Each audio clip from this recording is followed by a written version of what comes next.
What's going on? Welcome to a special broadcast of Urban Health Outreach Media. I am your host, Steve Belcher. Share this broadcast. It looked like I only got one person on here, but I don't know. I got this multi-streaming, but share this broadcast. This is a show you definitely want to tune into, especially if you're in a relationship, you're married, you have a chronic illness, or you have kidney disease. This is the topic tonight that we're going to discuss. There's going to be many topics about this. And this is not the first show we have done. Tamika and myself have done relationship shows. This one, however, we're going to talk about the impact, which is devastating, the impact that kidney disease and other chronic illnesses have on the family. And here tonight to talk about their experience, we have Curtisha Ray-Anderson and her husband, James, from Kansas City, Kansas. We have Demetris Brisby and her husband, Tyrone, from Jacksonville, Florida. And we have, it's a change in social workers. We had Sade, Cutler, but unexpected plans came up. So we were fortunate enough to have licensed clinical social worker and 20-year kidney warrior, transplant warrior, Don Kurkowski. So I'm going to bring them on. I'm going to bring on Don first and then bring on my other guest. So let me give Don the VIP welcome.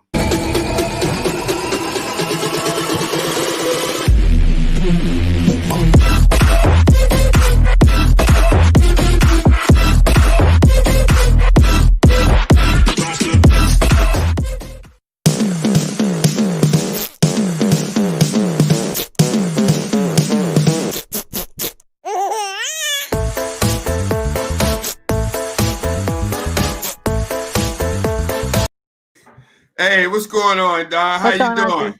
Good. How are you? Pretty good. Thank you for coming in on short notice. I really appreciate it. You're welcome. Anything to help out the kidney warriors. Absolutely. So what's going on in New Jersey? COVID cases rising, and yeah, it's a little rough here.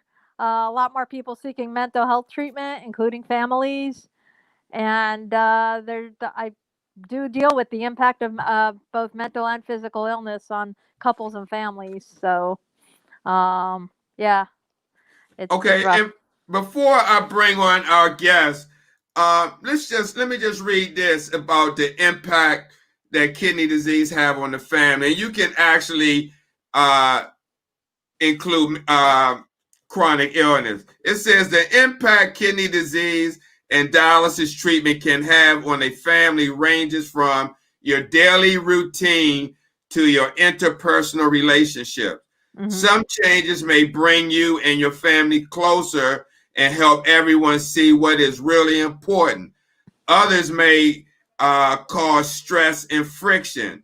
Being prepared can help make it easier to deal with changes. Now, with that being said, again, this can bring people closer or together, but there's been many posts I've seen in Facebook groups where there's been numerous people getting divorced when one of the spouses come up with a chronic illness such as kidney disease because the other person can't deal with that. Yep, absolutely. I've seen it as well. Right. Is that common? It is fairly common. Sadly, couples have so much difficulty when one of them has chronic illness and the other one is kind of feeling left in the dark because they're a caregiver, or even if they're not the caregiver, they're just feeling like they're not part of the marriage anymore or the relationship. Yeah. Okay. Well, we're going to bring on two couples, married couples, that to me exemplify what a married couple is. I mean, we have Demetris and Tyrone, who both, where one was the caregiver, now both of them are pretty much caregivers to each other in a similar way, but one is more to the other. And then we have Curtisha and her husband James, that's at the other end of the spectrum, where James is taking care of his wife. Two different situations, but two different testaments that love can conquer all. And that's why I chose these two couples. I had I didn't even upload the picture, but and I won't find it, but I had the opportunity of meeting Demetris and Tyrone in person in Maryland when they rode up and down the East Coast in that nice RV. And I was supposed to meet Curtisha and her husband till COVID came along and knocked that out. So without further ado, let me bring them on because I definitely admire both of these couples. I think they exemplify what it means to be in a marriage and overcome these odds, especially when it comes down to like a medical condition where some people just run away from the situation and leave that person on their own. So let me give them the VIP guest.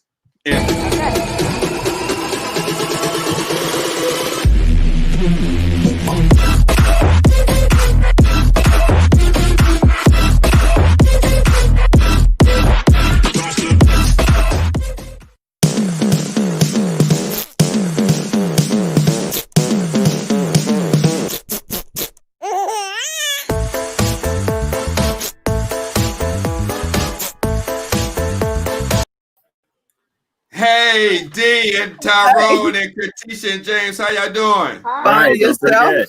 Pretty good. Pretty good. Thank both of you couples for coming on tonight, taking the time out of your Saturday evening to talk about this subject, relationship, marriages, and chronic illnesses. So let me start with Tyrone and D. Y'all out of Jacksonville, Florida, right? Yes. And D, I mean, I had a picture and I just didn't download it of when we were in Maryland. Oh, yeah. And let me see if I could pull it up real quick. But can you just share briefly Tyrone's journey with his heart transplant and how you became caregiver for him? Okay. He got sick when he was 51, and which was maybe about 6 or 7 years ago. And once he got sick, he didn't want to stop working because he's a workaholic. Right. So when he got sick, he didn't know he was that sick. So he was laying in the bed one day, and I asked him to go to the doctor to see what's going on. And he said, I'll go tomorrow. He kept putting it off. So I started, walking around the house nervous, trying to figure out how can I get him out the house to get him to the hospital. And so I called my neighbor, but he thought I went to go get him some soup to eat. So he heard the door open, but that was my neighbor coming in the house. So we go back there and convinced him to go to the hospital. And so we both talked him into going to the hospital, but he said, I'll be back. Okay, I'll be back today. And so my neighbor took him to the emergency room while I stayed back with his wife. So we rode together afterwards, but he called and said, D, they gonna keep me. And I said, okay. So when I got to the hospital, they kept him and they put him in ICU, and he was in there for how long? He was in there About for 2 weeks. About 2 weeks. And when they did, what did they do when they checked your heart? What's they called? The ejection fraction on your heart. Yes. And when they did the ejection fraction on his heart, he called me on the phone to see where I was. I didn't even recognize his voice. His voice was, I'm like, who is this? I'm like, he sounded like he was like dying. And I'm like, oh my God, he sounds terrible. But yeah, that's what happened. And and ended up he having heart failure and received a heart transplant from a 14-year-old teenager. Yeah. Share that story. Because I heard your story many times, but you were on Transplant Talk with Nashonda, and you shared a brief touch on the story on the importance of organ donation. So can you just share that little bit, how Kyle went to his parents and how it all led up to Tyrone getting that transplant? Yes, his Kyle, 14 years old. I don't know how he was thinking about this. He must have heard it from school, because he was very intelligent to, being involved in being a donor. So he came home one day from school and he sat around the table, when they was eating dinner. And he said, Mom and Dad, have you ever thought about becoming a donor? Wow. They said, no, don't nobody want our organs. I smoke. That was funny to me. So then he said, well, if anything ever happened to me, I want to be a donor. And they said, nothing's going to happen to you. So I don't know why you're saying that. And 3 weeks later, was it 3 weeks or 3 months? 3 months. 3 months later, he was in a car accident. Wow. And he was brain dead.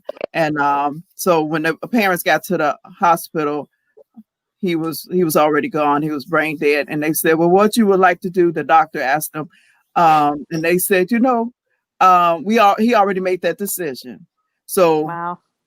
He's going to, we're going to donate his organs, and he saved 5 lives. Just wow. Amazing so young man. Tyrone thought he was 14. Right. When he came home, I'm like, no, you need to stop acting like that. You're not 14. Yeah, that's amazing. And I found a picture when we was in Maryland. Oh, right yeah. there. That's it. Yeah, that's it. We traveled, and the day, that was my birthday, that day that you came. So that was my birthday. I was so happy to be, in Maryland and Washington. And then I went to New York. I was just so happy to be traveling in the RV. We had so much fun. Yeah, I got a little teary-eyed because I remember that day, that I met you. And again, this journey of meeting different people and, maybe, life, is life and people pass on. But it just, I'm just so fortunate to been able to come down where y'all were at, to be able to meet you traveling up and down the East Coast. I'm just very humbled. So just wanted to show that picture to people. Glad to meet you. We were so excited. So before we move on to James and Curtisha, share what happened to you, because now you were Tyrone's caregiver for many years, and now the tables have turned dramatically. And like I said, I saw the interview and I saw everything Tyrone had to say about he had to learn new things, take on a different role, and it was pretty much nonstop 24/7. Share what happened, because it just came out of nowhere, and the condition that you have is very, very rare. Yes, it is. I have neuromyelitis optica, and I would say one day I went to church, and this lady that was sitting next to Tyrone was sick, and she was coughing in her hand. And so Tyrone said, "Look at her coughing in her hand, won't even wash her hands with sanitizer or nothing." And so Tyrone said, "I'm going to the car because I could easily get sick. My immune system is low." So he left and went outside and sat in the car for about 30 minutes. And I stayed in the church. And the pastor told us to stand up, and he said, "Tell your neighbor," but he never told them to touch us. So when he said, "Tell your neighbor," whatever, he told us to tell him. And she took her nasty hand and put it on my shoulder, and my shoulder was bare. And that night I got so sick, and I couldn't understand why my head was hurting, why I was feeling so drained, and just feeling awful. And the next day I went to the doctor, and he said, "You have type A flu." Just that fast, just by her. Oh, wow. And so I got over it. The doctor gave me some medicine, and 7 days I got over it. So the next month, Tyrone said, "Well, why don't you take a flu shot?" But this is what I found out. Once you get the flu, you don't supposed to take the flu shot. You have to wait till next year. But I went on and took the flu shot because I didn't know. And within that time period, I end up sick and in the hospital. And so by the time I got to the hospital, I couldn't even walk. I couldn't do nothing for myself. I was pretty much a paraplegic all the way down from my shoulders down. And Tyrone had to push me in the hospital by the time I got there. But it took 3 days to just to be affected by this disease. And the doctor said, if you hadn't got here if you had waited one more day, you would have been blind. That's why it's called optica, because it blinds you also. But I don't claim that I'm not gonna be blind. Sure. Wow. So Tyrone, how has it been being a caregiver, flipping the roles?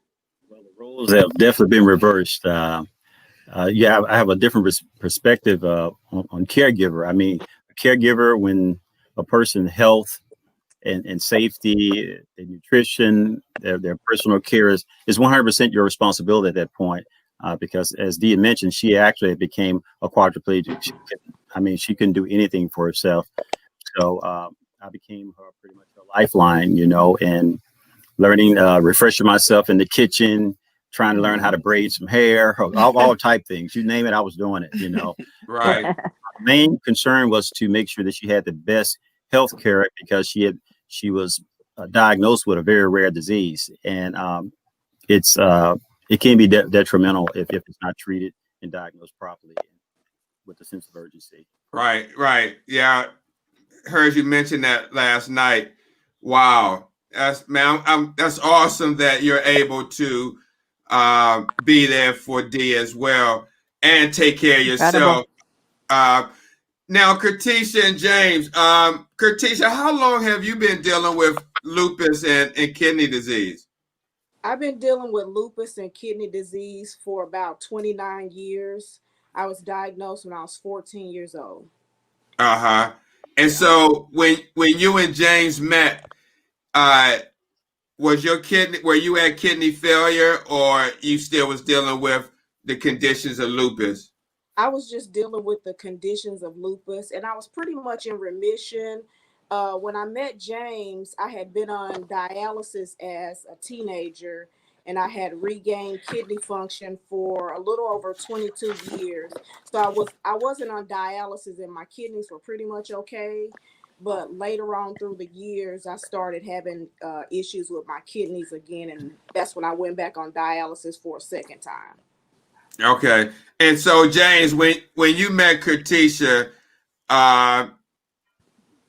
you automatically became a caregiver, or you how did you feel about that, her being on, dialysis or having kidney disease or chronic illness? Did you have any doubts coming into the relationship once you found that out?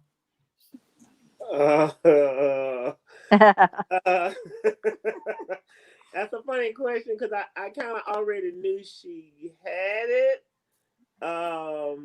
Because I used to work with her husband, Ex-husband. Oh, ex-husband. okay. Why That's she laughing? funny. So I knew she had an illness condition, but no, she was fine as I don't know what. So I that never even crossed my mind that it'd be a burden, a problem, or anything. So Right. Well, let me ask you this: have it ever came to a point where during Curtisha's illness you became overwhelmed and maybe needed to talk to someone, or had to really like get on your knees and pray about whatever was overwhelming about the situation? never. She has always educated me about things, and so I would know firsthand before it would get really bad. I remember one time she was kind of going into a depression, and so for about 3 days, she didn't want to get out of bed, and this is when we were dating and just staying together, and so I knew something was wrong about the second day that she just kind of was just lying there. So I called her mom, and her mom was like, you need to get her up. And so, me being the dad, I just kind of made her get up, because I remember her telling me, that if I just get up, if you just get me out of bed and make me come in the front room or whatnot, then I'll be okay, because I'll regain some interest. But no, she's always educated me on her illness. It was something that I had never heard of, and so by her educating me, and by us having to go to the hospital once or twice, it's kind of it educates you as you go. Right. Now, Don, let me ask you. I read in the beginning it says the impact of kidney disease and dialysis treatment can have on a family ranges from your daily routine to interpersonal relationships. Then it goes on to say some changes may bring you and your family closer and help everyone see what is really important. Others may cause stress and friction. With that being said, when it says being prepared, if this illness comes on a couple and they're not prepared for it, how would they be prepared if all of a sudden, one of them go to the emergency room and they find out they had stage 5 kidney failure or stage 4, and they never knew that was the issue, and now they hit with this, and say they got financial issues going on and some other stuff. How can they start to be prepared where they're already starting behind it's like they starting at a what's the word I want to use? Behind the 8 ball already? Yeah, exactly. Well, I think first of all, they got to speak to who's ever providing the care. Let's say they end up in the hospital and they're suddenly on dialysis. It's important to talk to the caregivers as much as possible, the social workers, the nurses, anybody that you can reach out to, and to continue to ask until you get an answer, as well as checking resources, say like even whether it be urban health or whether it be on the internet, and really, finding as many resources as possible as quickly as possible. But it's also important to pay attention to both of your feelings and really, talk about how you're feeling so you can get answers and, Right, but as what in quickly. case the communication piece is not there? I mean, is that a big factor, the communication piece? I think it depends on the couple. Certainly with these couples, they communicate well, and I give you guys all a lot of credit. But yeah, sometimes there isn't that communication, and it gets very difficult, and that's where it can actually pull a couple apart. I've actually seen that where somebody gets chronically ill and the other person just basically gets up and leave. They can't handle it. Let me ask Tyrone and Dee this question. Evidently, I mean, the seriousness of each of you condition is very serious. How important, and I know you talked about them on the show, how important did your children play in this? Because they played a big part in support and helping each of you through this difficult time. Monique is the youngest daughter. She washed my hair in the hospital, and she washed my hair for at least 4 months in the sink behind me. I had to bend over and she washed my hair because my hands are still not where they supposed to, they still got the numbness and tingling, and I don't have a feeling, in my hands. Okay. So Sheikah, she helped, get me dressed and stuff. And she's the oldest daughter. And the oldest son, he will help me get out of the bed, and my oldest son and my youngest son. So I have 4 children. We have 4 children together, of course. And that's all I know about.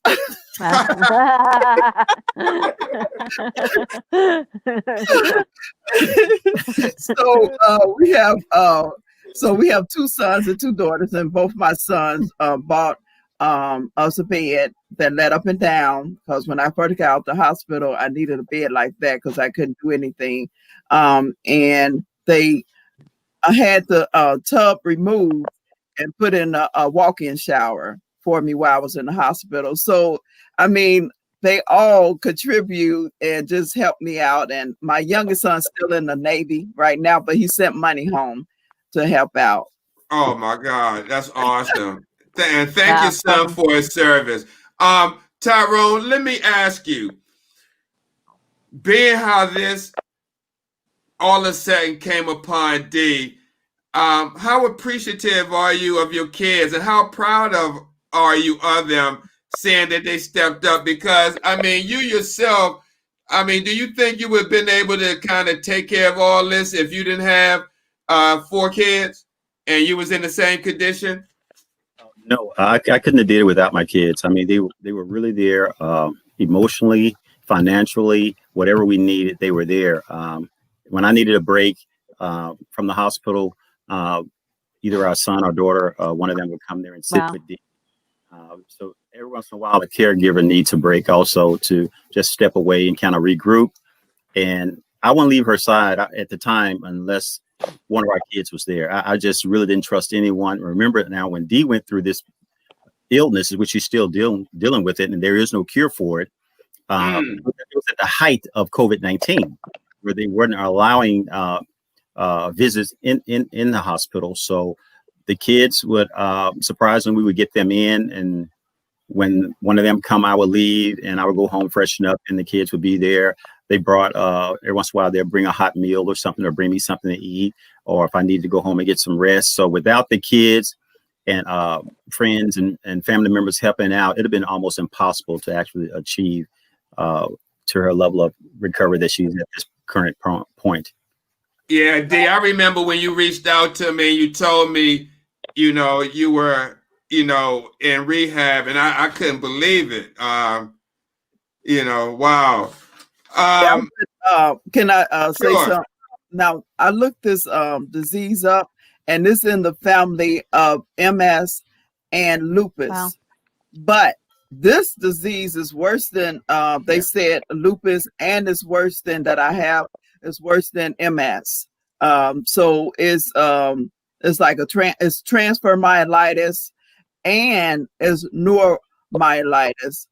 So they said I have both of them, which is pretty bad. That's pretty bad. And how many people in the world has this disease? 4,000 in the United States, and then you looked up and you found in the whole world, you said you seen 1 million. It's not many. It's a very billion, and in the whole world, and it's about 4,000 in the United States. Right. Wow. Not many. James, were there ever a time where maybe Curtisha was hospitalized or in a crisis where, it may put an impact on you where you may have needed to get away and take a break as a caregiver? No, not that I can think of. Even with her transplant, I was there every day. I had a pretty good job, so they would allow me time away. But no, I can't think of a time that she really was in the hospital long enough for me to get tired or just get stressed out coming and going.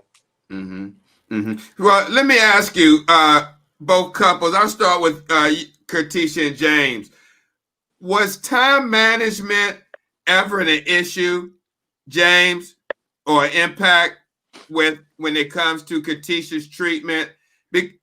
Has there ever been an issue? She won't allow it an issue. Her phone and whatever device she has on her is set. And so her medicine is always 10 o'clock. 10 o'clock goes off. She's taking it within 10 o'clock. If we're out and about, she'll take it with her. Or if we know we're not gonna make it back, then she'll let me know. Okay, I need to take something at such and such time, and I'm either reminding her or that alarm goes off. So she is very, very textbook at taking her medication.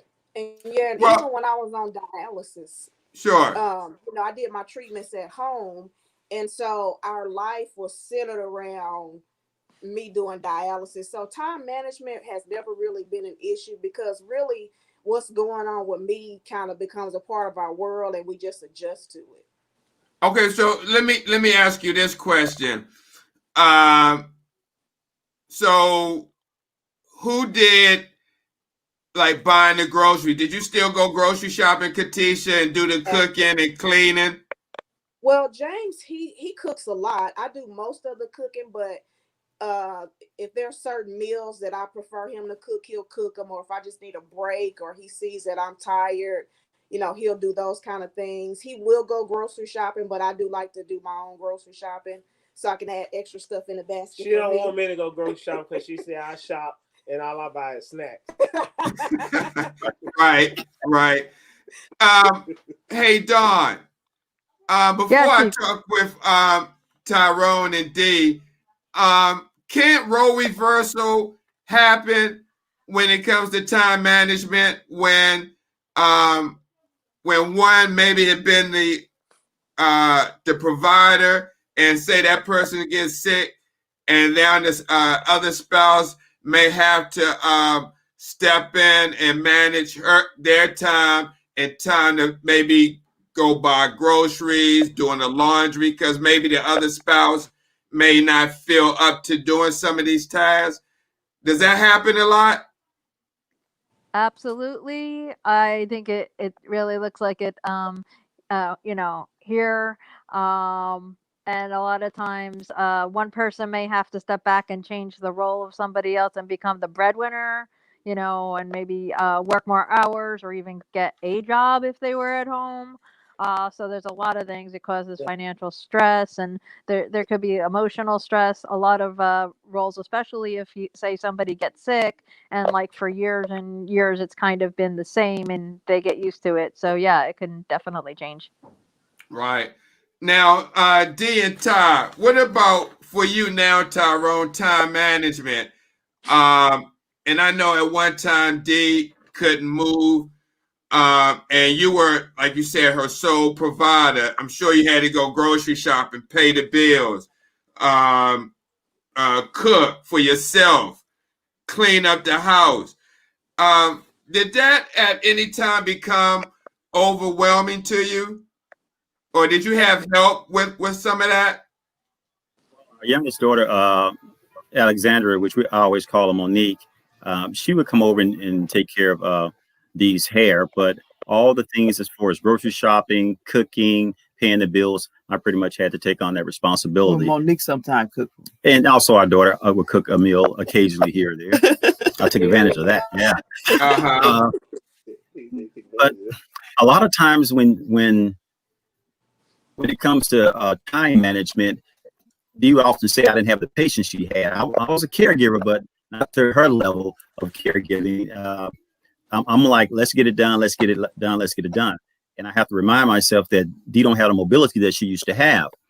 Because I know one day in particular, she came in the kitchen and she tried to make some tea, which they really don't want her doing anything in the kitchen, no driving, nothing with sharp knives or anything, because she can't feel the sensation of what's sharp, dull, hot, cold. She have issues right there with the nerves regenerating in her body. So she burned herself pretty bad, and she wasn't at home a week. She had just got to the hospital maybe a week and had like 2nd-degree burns on both of her hands where the tea spilled over her hand, because by the time she responded to it, it's too late. It's already done. So I said, don't do that. I would take over and do it. And yes, at times it would be like, okay, I need to step back for a minute, regroup, calm down, and take care and do the things I need to do. Mm-hmm. Now, one time, I do have to say, when I was in the hospital, he would come to the hospital, and he used to have to wash the clothes too. So he'd be in the laundry room, washing clothes. Yeah. So he came to the hospital, and he said, "Oh, Dee, I don't know what happened, but something fell off the wall. And it broke, and it's all over the floor, it's glass and stuff." I said, "Did you get it up?" "No, I don't know what happened. Just all of a sudden fell off the wall." I said, the next time he came, he said, "Dee, something else broke in the house." So I said, "Tyrone, stop breaking my stuff. I know you're mad. You're mad because you have to do all this stuff, and you have to, take care, go home and wash and all that stuff." I said, "You better stop just because you're mad, because I'm sick. Do not break any more of my stuff." All right. Well, I don't know. It just fell off. Now you made a said something very important, that he was mad because you were sick. Now, Don, I mean, these are just two great examples of couples that love each other. They're here, they support, and they got great support. But what about the family that's on the opposite end of the spectrum? Like, what if you had the same situation as Dee and Tyrone, but they didn't have the children to help them, or they didn't know how to communicate? What happens to these couples? Do they just fall through the cracks? I mean, do you think, in your opinion, that when someone maybe is diagnosed with kidney failure or even some chronic illness, that some mental health component should play a part in navigating the couple or that person through that process? I think that mental health should play a component from the very beginning. That there should be that, especially if there's difficulty communicating with each other, because what I found is simply, if one person in the family is sick, then in a way the whole family is sick, because they have to cope with everything mentally, physically, sometimes financially, and it's overwhelming. And everybody in the family could be overwhelmed, whether you have 4 children or 0 children. I want to speak to the anger for a moment that you felt like when your wife was sick. My husband kind of sometimes is like that when I've gotten really sick as well, being a transplant patient. It's just like the worry, the anger, and sometimes mental health does play a piece in that, because it's very difficult to respond to what you're feeling when you're trying to be a caregiver at the same time. So on a personal level, I can relate to that with my own spouse. And I find that happens a lot. There's anger, there's sadness, there's grief. The other spouse is grieving.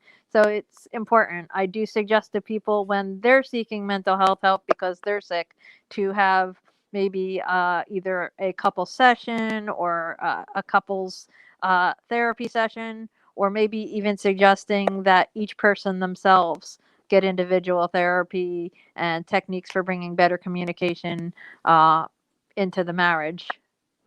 Mm-hmm. All right.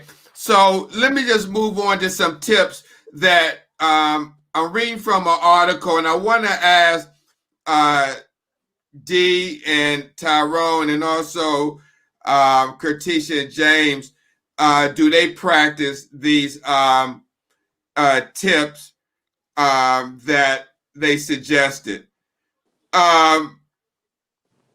with balancing marital needs and kidney failure, let me ask you this. Do you focus on the friendship in the marriage?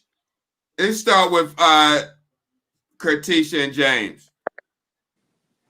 With dealing with this situation with lupus and kidney disease,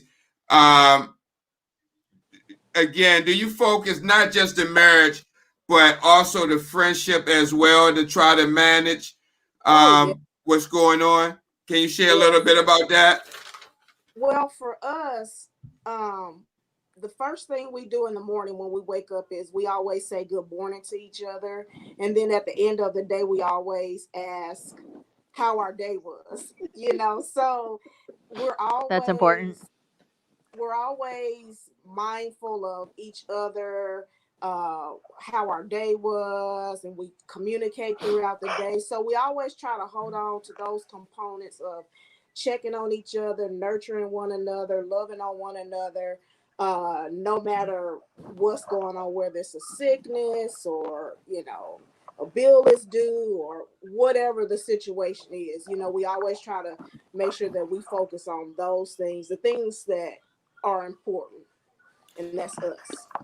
Are you reading this? Are you reading the same article that I got? Because I kid you not, it says focus on the friendship in the marriage. It says no matter how sick a person, it says no matter how sick a person, it takes little effort to ask the spouse, how was your day?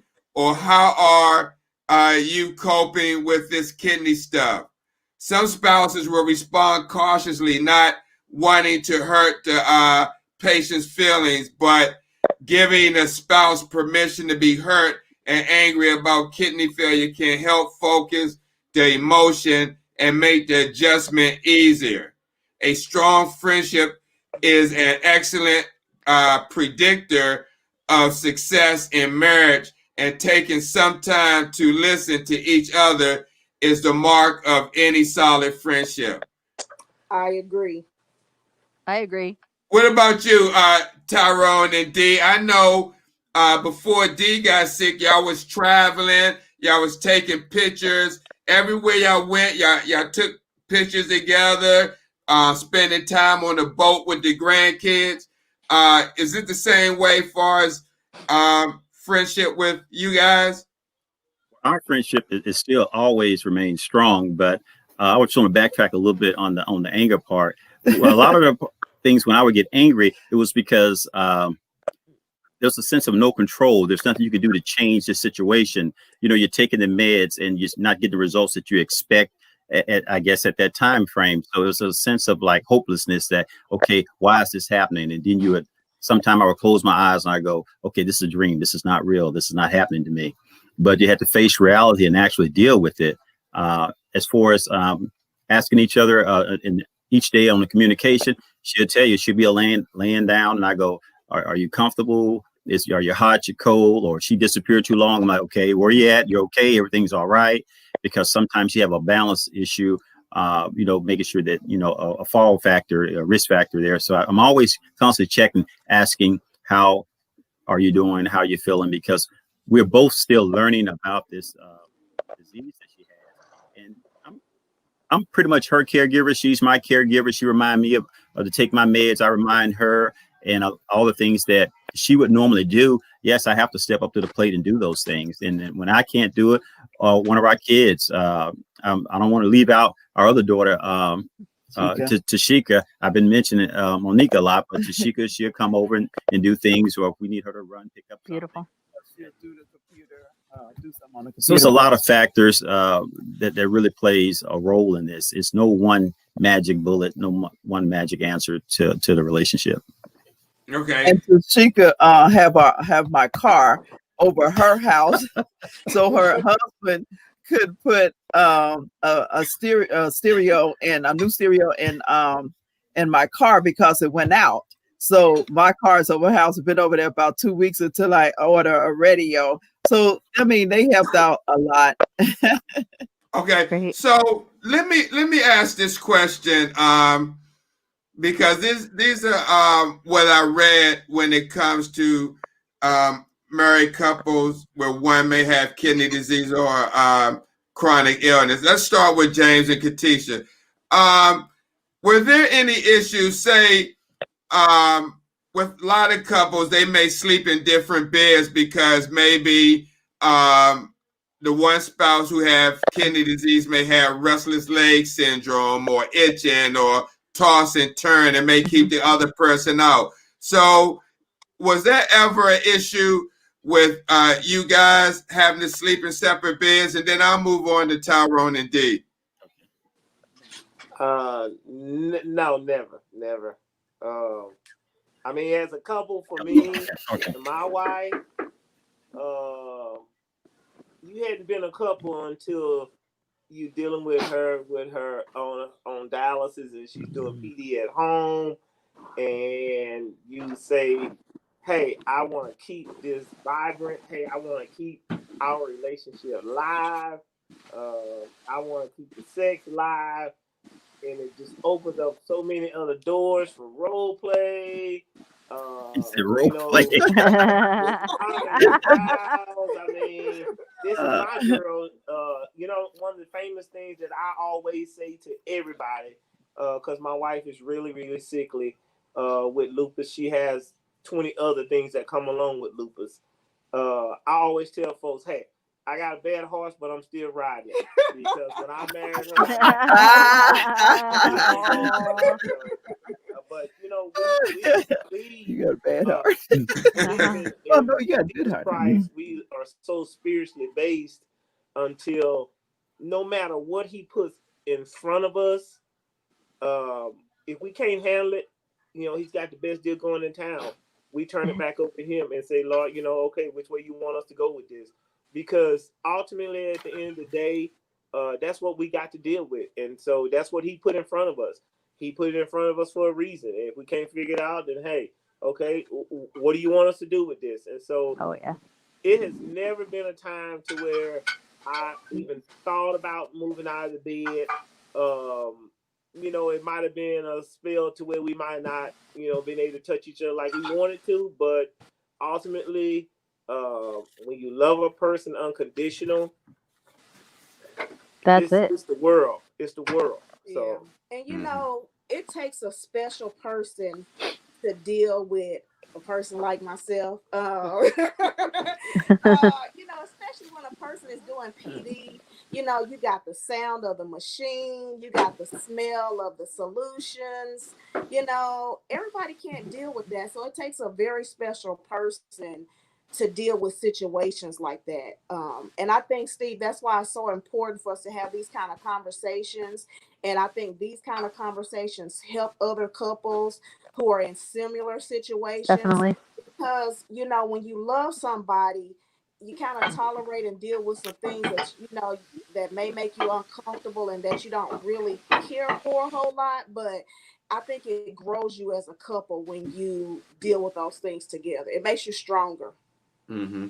Now, Dee, did your your illness unexpectedly, did that bring, I know you and Tyrone were already close. You couldn't find one without the other, but did this situation bring y'all more closer? Did you feel like maybe, or even had a thought, like by you being sick now, that Tyrone may not be attracted to you anymore, or not really treat you the way he has been because of this unexplained illness that y'all didn't know about in the beginning? Now, you learned so much about it, but in the beginning, did you have any of those self-doubts about your marriage being in jeopardy because of what was going on? Or you knew, because I know you're a spiritual person, or that didn't even cross your mind?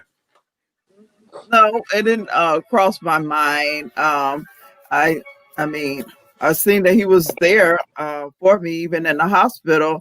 One time, the doctor had came in, and I was laying straight on the, flat on the bed, couldn't do nothing.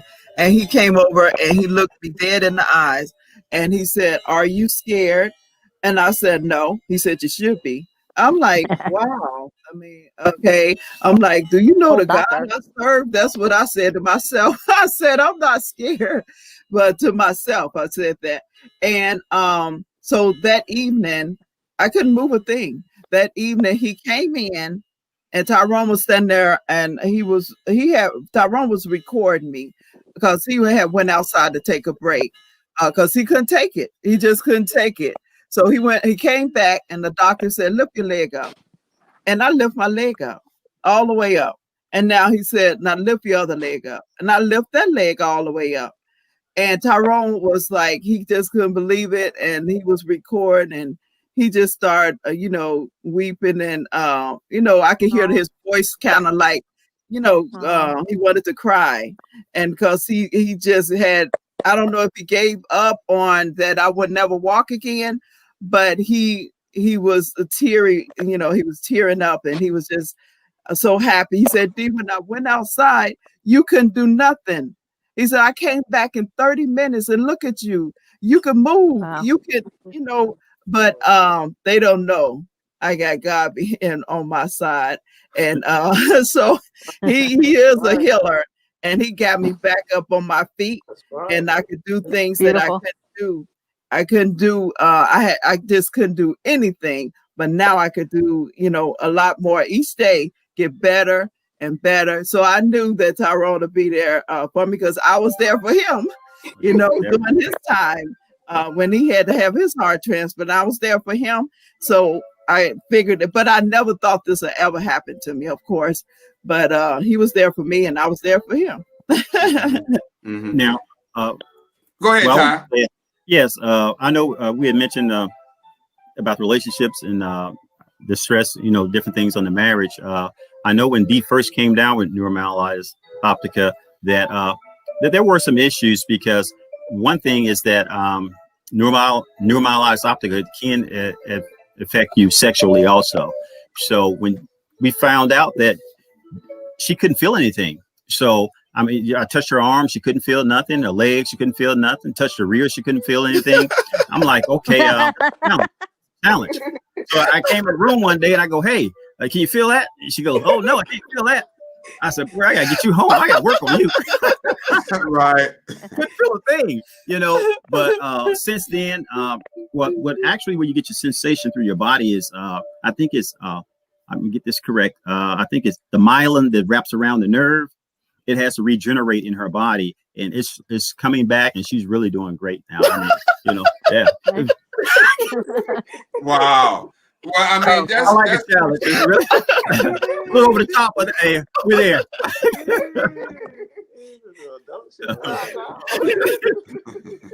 Okay. I was trying to say that without making it XXXX. Oh, that's okay. Wow. Well, I mean, thank you for sharing that. Definitely. Great sense of humor too. Yeah. So,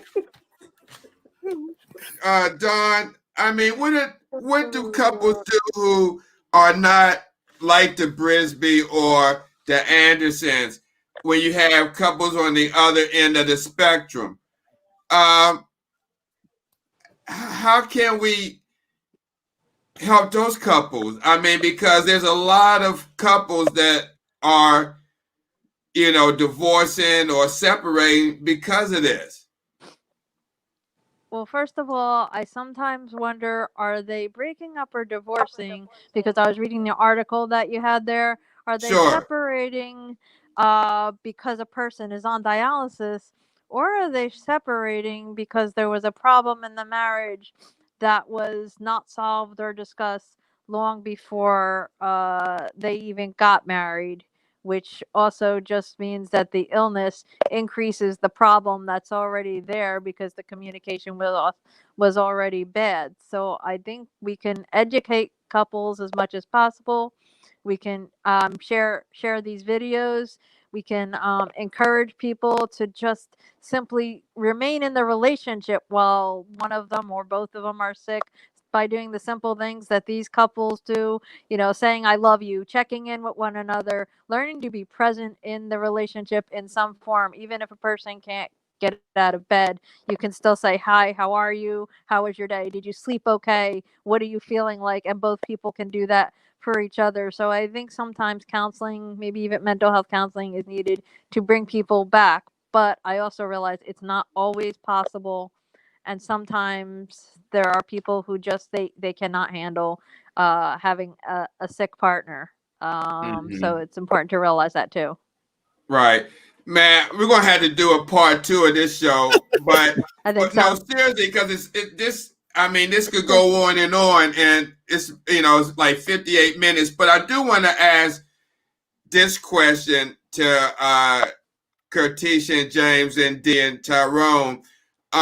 This article that Dawn and I are referring to, the name of it is the spouse of the dialysis patient, for better or for worse.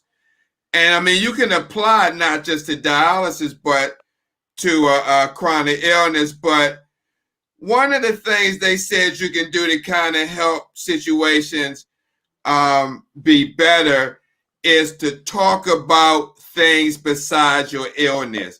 And it goes on to say some patients talk about their illness daily. This causes the couple to become more and more alienated, which could lead to the sick partner feeling sicker and the healthier one feeling guilty. It's like a person in a nursing home who gripes about not feeling well and that no one comes to see them. The result is that people want to stop coming to see them, thus causing them to feel worse. Talk about your illness often with your healthcare team and occasionally with your spouse. Did you? Let me go to D and Tyrone. I mean, is that something that each of you can avoid at this point now? Because Tyrone has, heart transplant now. D, you got this neuromyelitis. Can you still avoid a conversation like that of talking about your illness all the time, especially if you're going through some pain or something? Yes, because me and Tyrone just go about, we the only one in the house now that the kids grew up, and now we got grandkids, but we don't see them as much because of the COVID. So we just live normal, like nothing ever happened to us. Well, primarily, I mean, you want to be you have to have a sense of purpose. If a person don't feel they have a sense of purpose, then they do kind of like give up hope. So you want to try to function as normal as possible. Do things, not that's going to be health risk wise, but do things that you can do together. Just have a normal conversation. You're not ignoring the issue at hand, but yet you want to bring some normalcy to your life to not constantly put yourself under the pressure of what's actually your body dealing with. I mean, even though all the warning signs are there, all the issues are there, but still you got to step back sometime, regroup, try to be as normal as possible, then reapproach the plate again. So we don't even talk about we don't really talk about our illness, do we? We remind each other to take our medications. That's about it. We don't even talk about it. Yeah. What about you, Curtisha and James? Did you talk about your illness, like when you were sick, or have any complaints about it, or you kept it to yourself, Curtisha? Well, for us, we have such an open relationship that I've always felt comfortable sharing things with him. I mean, it's not the focus of our lives, although it's a part of our lives. We spend a lot of time laughing, having a good time with each other. So my illness is not the focus of our relationship. However, I have learned that if there's something going on with me, it's important for me to share that with him. And I need to know what's going on with you. where I need to Oh, know what what's you saying hurting. about other I people? need so I can just focus on that one part of you, or okay, if it's hurting, can I pour a cup of water on it and that help? I need to know. So Yeah. I'm always asking, Yeah. you know, and I'm always wanting to get educated about it. You know, if it's something new that the doctor is saying is going on with you, I need to know. So, you know, it's just like I need to know when you say, James, this is my bag. Anything happened to me, you know, this is what you grab when we go into the hospital.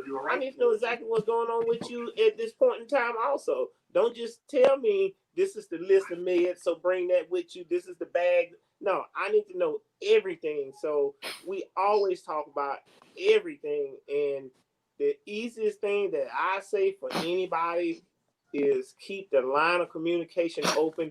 Is just talk. All you gotta do is just talk. But we make it so easy for one another. We promise each other that we never go to bed without saying I love you. And so what works for us is Aw. when we always say good night, and then that opens the chain of either I'm gonna say I love you or she love me. But then we also Aw. make it easy to where when we wake up, we always say good morning. So that opens the chain up. And so, you know, that'll give me the opportunity to ask, well, how are you feeling? So we're constantly talking. We never shut up talking. We're always talking. Right. And Wow. we never try to do a sad, you know, Curtisha always tells everybody there's never a dull moment. Well, I'm a jokester and I'm a giver. And I always say, you know, you're never going to beat me giving. So it's easy for me to give to her because I'm always giving. But then too, I think life just too short to not laugh about it. Right. Wow. Wow. Absolutely. Now, Don, before we close up, and I want to get a comment from the couples, but from the mental health perspective, what should families who's watching this show get out of this? What from the mental health standpoint of trying to balance or maintain a happy marriage or relationship in light of dealing with chronic kidney disease or any chronic illness? What can people take away from this? Are you still there, Don? Uh-oh. She probably. Oh my God, we lost it. That was my that was my professional wrap up. But hopefully she'll log back on. She says she's been having some technical issues, but if she doesn't, I get each of your perspective. Let's start with D and Tyrone. What do you want couples watching this right now to know about dealing with a chronic illness from both perspectives? Both of y'all being a caregiver, now I'm being a caregiver to each. What can they take away from your situation to maybe, and we know everybody's situation is better, but just give us one takeaway that if someone's dealing with this situation, a couple, what can they do to turn it around to try to make it better for each other? I would say what I think couples should take away from this is that if something of this nature enters your relationship or family, you're going to have a very open mind to change. You got to be able to adapt to the situation. You know, you can't change the situation, but you can adapt to make things better and learn and educate yourself about the illness and how to go by treating it and surviving with it. Mm-hmm. So that's a very important aspect of this is really education, because I do a lot of reading on these conditions. She's done a lot of reading on my condition. And when you do that research and educate yourself, make sure you have a reliable source of information, because especially if you're using smartphones and things, you know, use sites that have credible information that you really can, you know, that's factual, not off somebody, you know, just pulling something out of the sky. You know, make sure it's good information that you research on. What about you, D? You want to add to that, or let Tyrone have that last say? No, I want to say, She said no. if okay, let's say, if you're having problems and you can't handle it mentally, I would say go see either a pastor to talk to, or because my Bishop Hall came to the hospital and prayed for me, and that was supportive to me, to know that he cares and he's thinking of us. And he kept up with us and kept calling and making sure that I was okay. So that was a good support. And go to see a psychiatrist if you need to. It's not funny, but just when she said it. Go see a psychiatrist if you need to. Not trying to be funny, but Tyrone went through a lot mentally when he, had to be, cut open, and then he couldn't handle that. So I said, okay, let's go see somebody, whatever we have to do to get this, together and talk to somebody. And I think it took about 9 months, and we talked to the psychiatrist, and each time we went, it was a week. What you laughing at? No. And we went once a week or maybe twice a week, and we talked to him, and and then I would say after 9 months, we was tired of going because we was okay now. But how we got out of it, we have an artistic granddaughter. And because he wouldn't let us out of it, he kept saying, no, let me release you. So we was like, so we brought the artistic granddaughter with us one day. She was all over the place, jumping off the couches. She was she was rubbing his head, and he didn't have no hair. She was rubbing all over his head. And he couldn't take it. He was about 70 years old. He was about 70 years old. So he was like, scared. And so he said, what? I can't take this no more. I can't take it no more. And I said, oh, okay. That's how we could be released. Okay. One last word. Very important. Don't be afraid to ask for help. Okay. Hopefully that's very good. Very good. Don't be afraid to ask for help. And we went to go get some help. Oh, for Tyrone. awesome. For Tyrone. Okay. You got the last word, D. Okay. Right. Hey, so Curtisha and James, what do you want people to take away from this conversation, what we talked about with kidney disease and chronic illness and relationship and marriage? I agree with Dee and Tyrone. We sought spiritual counseling. And then for us also, we had to remind ourselves of our vows, sickness and in health, and until death do us part. And so we hold tight to that, and that has gotten us through a lot. Wow. James, anything, or that's it with Curtisha? For me, it works for me just as a reminder that, this is my wife. This is the only wife I got. And if it's on my watch, excuse my French, but I'll be damned if she suffers. So if there's anything that I can do within my powers, because she is my wife, I'm doing it. So I'm in it. I'm still riding. I'm still riding. Right. I'm clapping for y'all. I'm still riding. All right, guys. That's awesome. That's awesome. Man, I again thank both of you couples for coming on.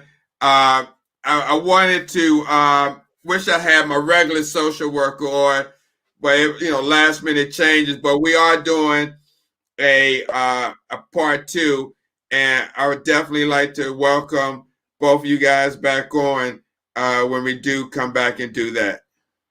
Okay, thank you. It'll be a pleasure to do that. All right. So D and Tyrone, y'all guys take care. D, it's good to see you and actually talk to you guys. I'm gonna keep you on my thoughts and prayers, and know that God is going to heal you. And like I said, I'm just gonna keep you on my thought and prayers. Thank you. Thank you. And Curtisha and James, you guys, I love you guys, and I'm gonna keep you in thoughts and prayers as well. Thank you. All right. Thank you. Yeah. All right, guys. Have a happy holiday if I don't You talk to too. you by Christmas. And God bless. Yeah, All Merry right. Christmas and Happy New Year. All right, Bye-bye. Sadie. All right, guys. Bye-bye. Bye-bye.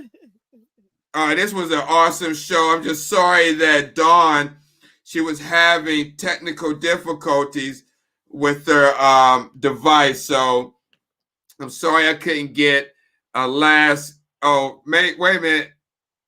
Let me see. I may have got her popping on. Hey, Dawn. Yeah, sorry, I lost my internet for a minute. That was weird. Oh, okay. Okay. So before I log out, can you just give us an overall assessment with, someone's watching that's a couple or married, what they should take away from this broadcast? Sure, Steve. Well, I think the best things you can take away from this broadcast are to check in with one another, to stay in the relationship, to say good morning, how are you, I love you, to communicate with one another, to get educated about the other person's illness, and just simply to be there in whatever way possible. It's okay to acknowledge the anger and the sadness and the hopelessness that sometimes the caregiver or even the person with the illness feels, and to let them know that it's okay to feel bad. Also, to engage yourself in other activities in the marriage besides basically just your illness. Do things you may. Oh my God. She must have lost her internet again. So guys, I'm going to go ahead and close the show, but you get the gist of what Jim was saying. So with that being said, I'm not sure why they had no comments tonight. That's very unusual on this particular device. So with that being said, guys, thank you for watching. We hope you enjoyed this special broadcast of Urban Health Outreach Media, Relationships, Marriage, and Chronic Illness. I'm Steve Belcher. Thank you guys for watching. Talk to you soon. Peace.